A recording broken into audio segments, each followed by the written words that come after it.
Mr. Nambiar, do we still live in a day and age where one religion has to be seen as a threat to the other, be in competition with each other, and be superior or have a superiority complex that ours is the true path to God and there are no other paths to God? Everything else is quote unquote haram. Well, thank you, Rishabh. I think I'm blessed, maybe because of the internet connectivity. You came to me last, but the question which you have thrown to me is the finest one, I would say, in this whole discussion. This is where the challenge is. Whenever a religion says that I am supreme, my God is supreme, or whatever I believe is right, the rest all are fake, or they send missionaries to convert people, that is when this inter-religious conflict takes place.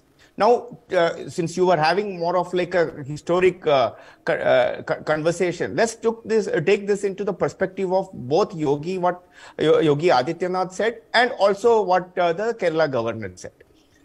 Sanatan Dharma have you ever seen somebody from Sanatan Dharma going and asking people to convert?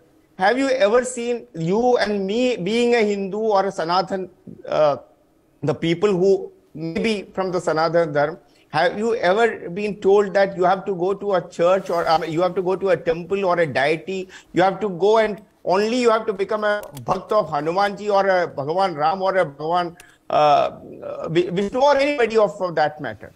I think the challenge here is all about one thing, that the supremacy of my belief, supremacy of my God, my belief is the only right beliefs in this world. Okay. That is where then the conflict comes. But Mr. Nambiar, okay, and I have to follow up on this, sir, because in fairness, within what we describe it as an understanding of a Hindu faith, okay, you have Sanatan Dharma, you also have equally respected Dayanand Saraswati's Arya Samaj, okay, who do believe. That's all a panth. That is not dharma. So, but they do believe they do believe in at least the supremacy of the Vedas, that those are all supreme. So there is a differentiation there, and there are many people who think that's equally pious. This is the beauty. I think your question has got both the answer. Once there are some section of the people who believes that the Vedas are the supreme or that is the final answer, but then there are other people who believe that is biased. So that kind of an opinion can only happen in Sanatan Dharma. That is the beauty of Sanatan Dharma. And you asked me initially that what is the definition of Sanatan Dharma. This is the definition of Sanatan Dharma. You as an individual, Advait, both you and the God are the same, or they are integrated to each other, and you believe in God or you don't believe in God, but you yourself is an Amsh or God. That is called as Sanatan Dharma. The only thing what we need to learn right now is that you said Arya Samaj or many Radha Swami or many Panth what you see, they are all comes out of Sanatan Dharma. So I think giving such kind of a freedom to every individual, like for an example, I hail from Kerala, you know, and my Kul Devi, in fact, from tomorrow onwards, the festival is going to happen in my family temple, that I believe in Chamundi, Ma Chamundi, that is my Kul Devi.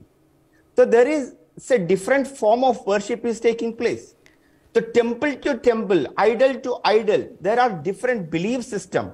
So I think the whole idea of Sanatan Dharma cannot be defined by anybody. Okay. Before I end this, this requires many years. I mean, of what is nowadays, there are too many terms attached to it. People have different definitions. But one thing I'll tell you, the beauty of Hinduism is that you don't know enough, and we should never be a human life, as you said in the beginning, will never be enough for you to understand the truth of life. Maybe even if you get an enlightenment for it may not be enough. So, but that one thing we wanted to say that the modern world, what you used, the political discourse of today, the religions are trying to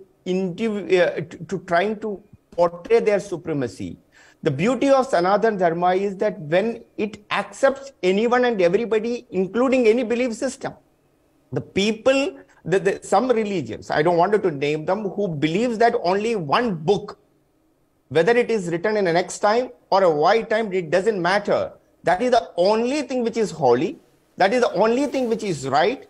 That is the only way you can reach to whatever you wanted to. Anything, everything else is which in itself, absurd.